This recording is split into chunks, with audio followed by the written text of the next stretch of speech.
Hello, everyone, and welcome back to Your Wellcast. So, today I want to start with a question that constantly cycles back because I think it's a healthy question to ask. And that is, if everyone has all the information, why isn't everyone healthy? Because think about it. We all know we should be doing these things. We know we should be moving our bodies. We know we should be nourishing our bodies with whole foods. We know sleep matters. We know strong relationships and connection and community matters. We know stress impacts our health, right? We know we need to put down the phone sometimes. We know we should be going back to analog, listening to ourselves. We could and should be journaling. There's so many things we could and should be doing. And now more than ever, on top of that, we have access to an endless amount of information telling us how to do those things as well, right? Podcasts, social media, what I'm doing here, right? Videos, experts, research, AI, wearables, they're all over the place. Information really isn't the problem anymore. I said that in one of the videos past, right? I think that in some ways we almost have the opposite problem. We have so much information that we have lost the ability, or at least some ability, to discern what actually applies to us as individuals and as a collective. And that's what I want to talk about today. Because there's a very big difference between knowing something and actually integrating that thing, that feeling, that thing, into your life. We know we should, so why don't we? Right? Like, why don't we? There are always going to be areas in our lives, especially with the multidimensional framework, right, of well-being, where this particular thing applies in our lives at any given season and stage, and we're all at different paces in life. So why don't we when we know we should, or we know we could? So I want to take some of the pressure out of that conversation, okay? We know what is good for us most of the time, and we're still not doing it. What's usually the conclusion when that takes place? Essentially, I need more discipline. I'm not working hard enough. I'm not good enough. I need more motivation. Why can't I just do this thing that I want to do, that I know I started, maybe didn't finish, right? I know better. I could, I should. When we start shooting all over ourselves, as I've mentioned before, I mention it all the time, before we start doing that, we really need to understand that human behavior is more complicated than that. We're constantly responding to our experiences, our environments. That's why I talked about our environment last time. Our beliefs, our emotions, the relationships we have in our lives. We are always responding to our energy, our capacity, and our nervous system. The patterns we've accumulated throughout our lives, whether we know what they are or not, that's really the most important thing to take a peek at, okay? A lot of those patterns are not random. They are simply protective. They are protective layers that our system has incorporated over time from, baby till now. That could look like, laziness, lack of discipline, the opposite, too much discipline, too much perfectionism. It could be avoidance, or we could be on a one-track mind, not looking at the other dimensions, but like, I'm only going to do this thing and achieve this goal, and it has to be this way, right? Those are concepts in which the nervous system allows us to stay safe. So essentially, it's how you conserve your energy. It's how you avoid overwhelm. It's a way to stay in control of what's taking place in your life, in yourself. Because the nervous system is always going to be asking one primary question underneath everything. Am I safe right now? So it's always asking, whether we're conscious of that or not, right? And so if the answer, consciously or subconsciously, is, well, no, I'm not fully safe, we're going to revert back to your safety and prioritize your protection. So those protective layers just start working rather than optimization. So even if the optimized version of you is healthier on paper, okay, and even if you know what to do, even if you know what you want, and you want to do that thing in order to, get better, achieve, some of those patterns may still feel unsafe to your nervous system. Thus, the harder it is to change. So some of the patterns that you're trying so hard to change are in some ways currently just, or they've been trained, like your body's been trained. That's the way you've been helping yourself survive, cope, regulate, right? Again, feel safe. So it's just familiarity. It's predictability. It's this emotional protection that, I've experienced this. So I'd rather shrink the dream than shrink the fear. So you have to be very cognizant at times of noting. So I always talk about awareness. We'll get to that in a moment. What it is that's taking place within you, because it may be the optimal version of you. And then your nervous system counteracts that. Okay, so it's almost like fighting against it, even though that is the healthier choice, that is the better choice for you, the most authentic choice for you in the moment. So sometimes it's really just asking a different question.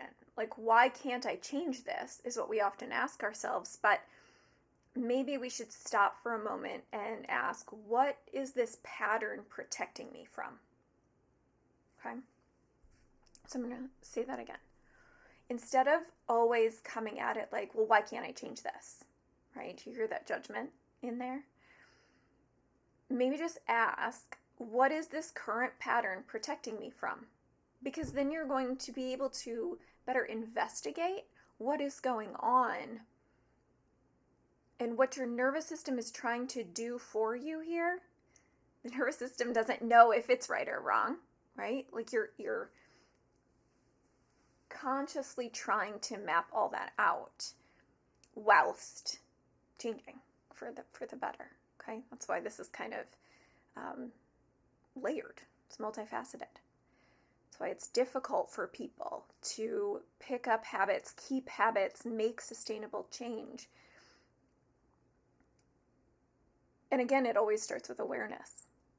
So it's bringing that compassion and that context into the game, into the frame.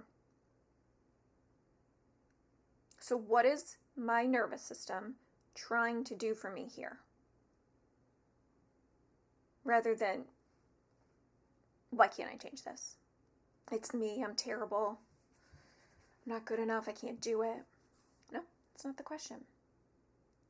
Your body and mind are constantly giving you information. And so if we slow down, bring in the awareness before we just try and act on everything all the time, and immediately try and fix situations, we can just choose to observe it.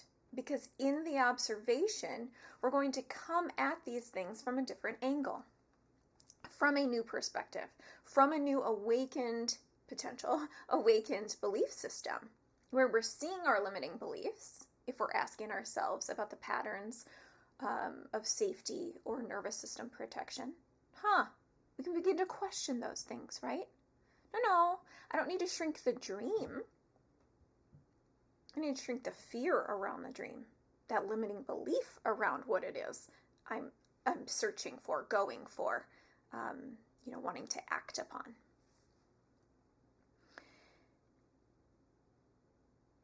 This is the biggest aspect for me regarding whole health. Before we get into the whole health practices and the action and taking, adding things to our list, it's looking at yourself, one piece of yourself in the larger puzzle, right, of the multi-dimensions, and seeing it from that bird's eye view. Because if you're only going to look at it from a very detailed, microscopic way, you're going to completely misunderstand what is happening, what could be happening beneath the surface, or on a deeper level than you've even, wanted to or had the time to investigate, so to speak. All right. So, for example, maybe I think motivation is the problem around exercise. I'm just not motivated. I mean, I know I should. I'm just not motivated today, this week. I'll do it on the first of the month, right? But physically, maybe you're exhausted because you haven't been sleeping. Maybe you think you need more discipline, but your nervous system is already in a state of chronic stress. It's trying to tell you to prioritize rest, to, maybe the body is shutting down for reasons. Maybe I'm checking every box, let's say, and it supposedly constitutes a healthy life, right? Like, I've got it all. I'm eating my vegetables. I'm eating my fruit. I have my proteins. I walk every day. I have a lot of friends, but you feel disconnected, completely disconnected from purpose, joy, meaning, fulfillment in life, right? Maybe the issue isn't a habit after all. It is using the lens of your mind, body, and soul. There aren't always a bunch of separate little boxes, or oftentimes I use the tree analogy with people. So we're always chasing the branches, the leaves, the symptoms, so to speak, the things I need to change, the band-aids, the things I need to fix. What about the roots? What about the whole self of mind, body, and soul when you look at it from that snapshot? They're not separate pieces. They're always going to be communicating with one another. Again, our human bodies are the most beautiful, complex computer system in the universe if we give it half a chance, if we listen to it, if we listen to the multiple parts speaking to one another. They are always going to influence in an integrated fashion, right? So your thoughts are always going to influence your body. Your body will always influence your emotions and your nervous system processing. Your nervous system is going to influence your behavior, how you think, feel, and act, what you move towards, what you avoid, what you state, what you feel is possible in this world. Your environment, we talked about last time, influences your sense of safety and your regulation. Everything around you is impacting that nervous system state. Okay? Your relationships, the connections in your life influence your capacity for co-regulation. The values that we talk about influence whether you're creating a life that feels like your life. Not anybody else's, not your friends' thoughts, feelings, judgments, not society's path for you, right? A lot of us look at generational lines, right? Groupings of all of us. Sure, we do things similarly, but what's the most authentic way to connect all of the dots for you as a whole self, mind, body, and soul. It's about changing the viewpoint. Like I said earlier, habits, we can go down this microscopic way of looking at things, just this like tiny little lens. And when we're zoomed in so far on one part, we forget about the other parts. So imagine right now, close your eyes for a second. Imagine looking through a camera lens. If you're zoomed in all the way on one problem, what can you see? Well, I'm not exercising enough. I'm not sleeping enough. I'm not getting real recharge when I sleep. I'm too stressed, like hyper anxious all the time. I can't stop. It feels like chronic stress, right? I'm eating all the wrong things. I'm blaming myself. I don't feel good, but it's my fault. I'm ingesting them. Immediately, we're trying to solve that one thing, the one tiny thing.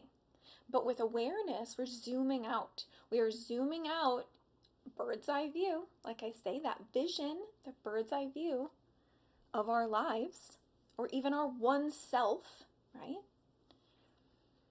What is happening around me is a good question to ask. What's happening in my mind right now? What's happening in my body, in my gut, in my heart, right? Is my throat tense? Am I not voicing enough? What am I holding in? What does my nervous system feel like right now inside of my body? We asked this last time. What is happening in my environment? Around me, within me? How about my relationships? What's happening in this particular season of life? A stage, a season. Age can be thrown in there, but my sister just told me something wise the other day. We don't all go through the same stages at the same age. So sometimes knock the age out of there. And just like, what is this season? What is this stage of my life? And so now that we're gathering all that information about ourselves, and not just gathering the information about the one piece of health, the one piece of annoyance within our lives, that ends up becoming two very different questions, right? Like, think of yourself as a little scientist. So all the data that you're garnering, bird's eye granular, all of it needs to intertwine for you to figure out what the next best aligned step is.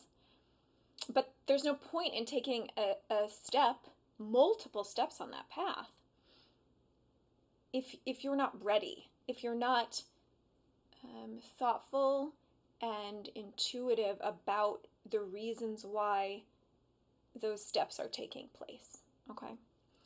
So that's why I created the Whole Health Snapshot.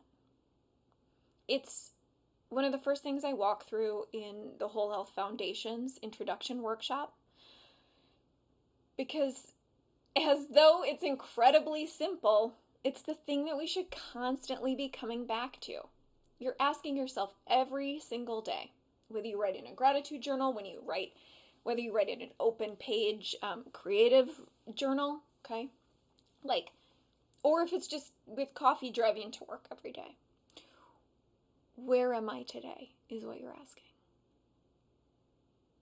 So in my documents, in my worksheets, where are you today? Not where you should be. Not where you want to be 6 months from now. Not where Instagram tells me I should be. Not where my family thinks I should be. Not where my partner thinks I should be or what I should be doing. Okay, where are you today? Where are you today? In your mind, in your body, and in your soul. When we look through the lens of mind, body, soul, what are you noticing mentally and emotionally right now? What is your body, your physical self, communicating to you? What is your nervous system state? So are you, in this moment that you're asking yourself this, are you feeling regulated? Are you calm? Do you feel peace? Do you feel satisfied, some fulfillment? Are you activated? Is there pressure, again, in the gut, in the heart, in the throat?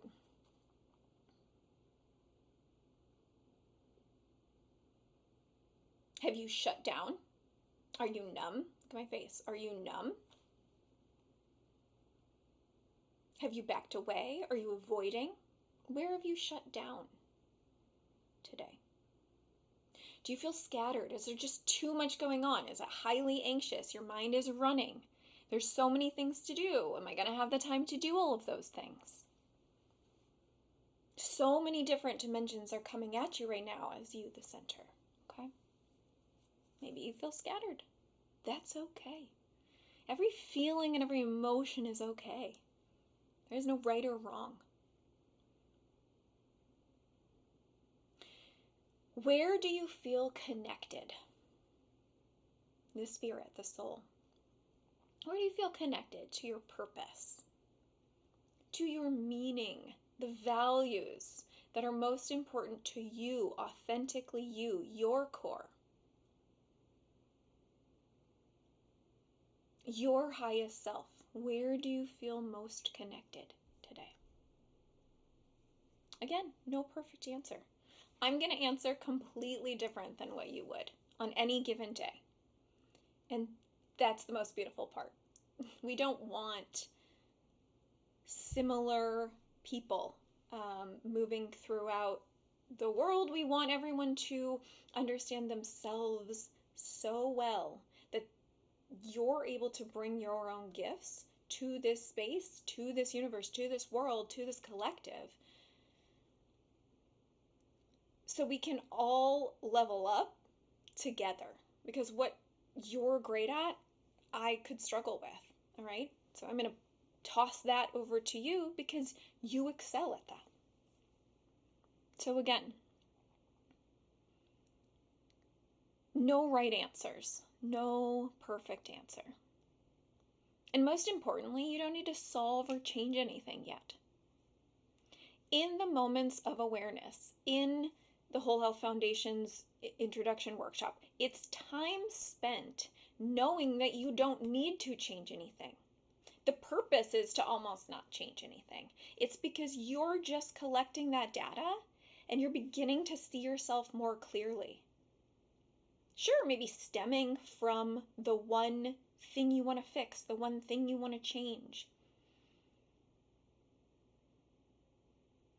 But we morph into that larger view. We bring out that camera lens to look at yourself holistically in order to give context to all the information that is running through you each and every day. Yeah? This is where I believe that health education becomes more useful than information being thrown at you constantly.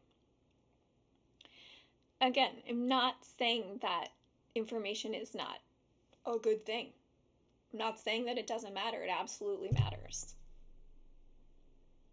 Evidence matters, science matters, right? Like the expertise and the experiences that you and the people around you bring, those things matter. But now we can take that information and ask, well, what does this mean for me? And maybe that sounds selfish to some people, but let's take note there. Another data point. How often are we thinking about ourselves? Not from an ego perspective, but from a perspective in which, do I really listen to myself? Do I see the changes from childhood, teen years, college and beyond? Young adult, 30s, 40s, 50s, 60s. How are we changing? And we do change. We should change. We want growth. The challenges and the growth within our lives are the things that will lead us in the direction that is most fulfilling. So what does this mean for me is what you can ask each and every day. Maybe the research says that adults need a certain amount of movement each week. Great. I'm glad that the data is out there. I'm glad that that information is out there. They're guidelines. But from a bio-individualistic perspective, you look at it from your awareness of yourself, what your needs are as it, involves and includes movement. And how does that realistically look for me in my life right now? If I had 3 toddlers running around, movement might look very different than a 65-year-old retiree, right? Maybe I'm traveling constantly. Movement looks different. Maybe I'm working from home 100% of the time. Movement looks different. Maybe I'm in a stage of grief right now. Movement looks different. Maybe I'm training for a marathon. 100% movement will look different for you. Maybe you're recovering from something. Maybe your nervous system is already overloaded. Your adrenals are asking you to slow down. And what you actually need is some regulation beyond moving. It doesn't need that intensity at that moment. Okay? So the health information may generally remain the same, but the implementation of that information cannot be the same for every human. And it shouldn't be the same for every single person. It reminds me of a story going skiing one time. So, female, late 30s at the time, male, mid-40s at the time. The hormonal balance is going to be so different for those two people that the nourishment that needs to be taken in the morning before skiing is very different from the female to that male. So what is going to work for one is not going to work for the other, okay? So again, that's the awareness aspect of it. You know what you need for your body. Let me plug my computer in. So again, health education, that information, again, may remain the same. They are guidelines. They are guidelines that we all have. But the implementation cannot be the same from individual to individual. And that's where I think most people lose the scope in wellness, in health, in wellness, and well-being. I want to be healthy is what people always correlate to those categories of wellness, well-being, and health, right? I want to be healthy. Okay. I want you to be healthy. So we, as a society, is just given people more and more information without helping them understand themselves well enough and safely enough to actually use and implement that knowledge appropriately. So the goal is never perfect health. The goal is greater coherence. It's about beginning to understand, what do I know right now about myself? Whether I like that or not, right? Caveat there. What do I know about myself? What am I experiencing?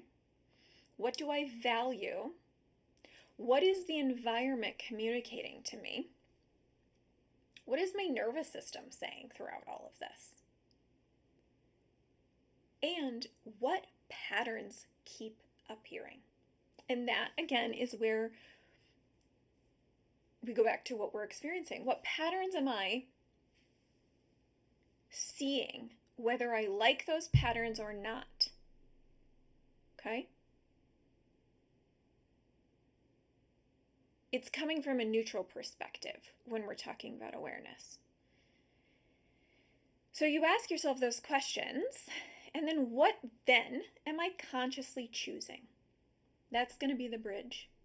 That's the bridge from awareness, education.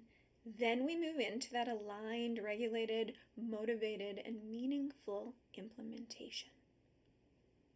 Not because someone on the internet, not because I told you that your morning routine should look like this. You don't need to exactly emulate someone else. You take bits and pieces of those things that work for you because you understand yourself so well, mind, body, and soul. Your nervous system, your state of being, your embodiment of your life. You know that. And from that point, you begin choosing practices, whole health practices that actually support the life that you're living and the person that you're becoming. All right. So here's the practice for this week. Take a deep breath.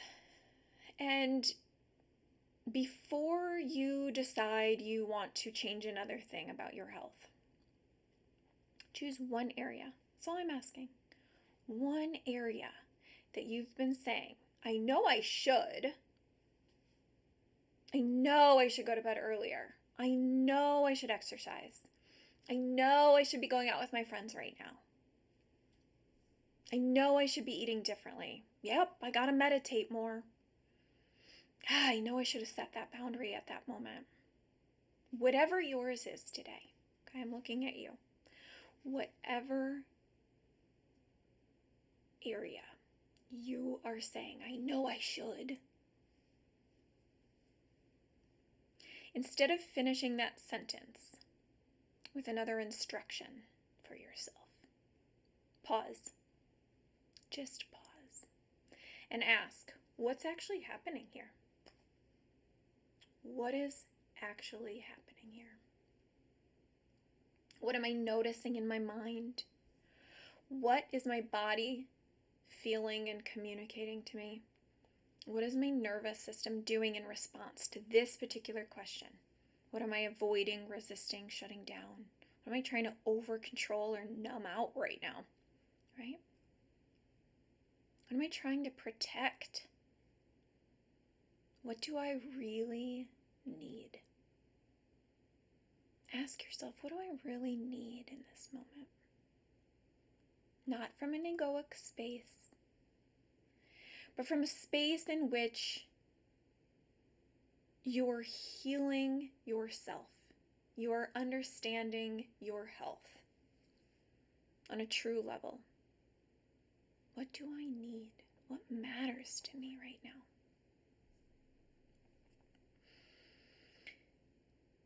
This is why I love journaling so much, is because you don't need to have one intuitive answer very fast, okay? A lot of times free writing, when you slow down, will actually bring out a repetitive answer for you. So just notice. Again, simply because the information comes from a podcast, an article, an expert, another, piece of advice from someone in your life, from something, from somewhere. That information is missing your own lived experience. Finally being listened to is probably what you need.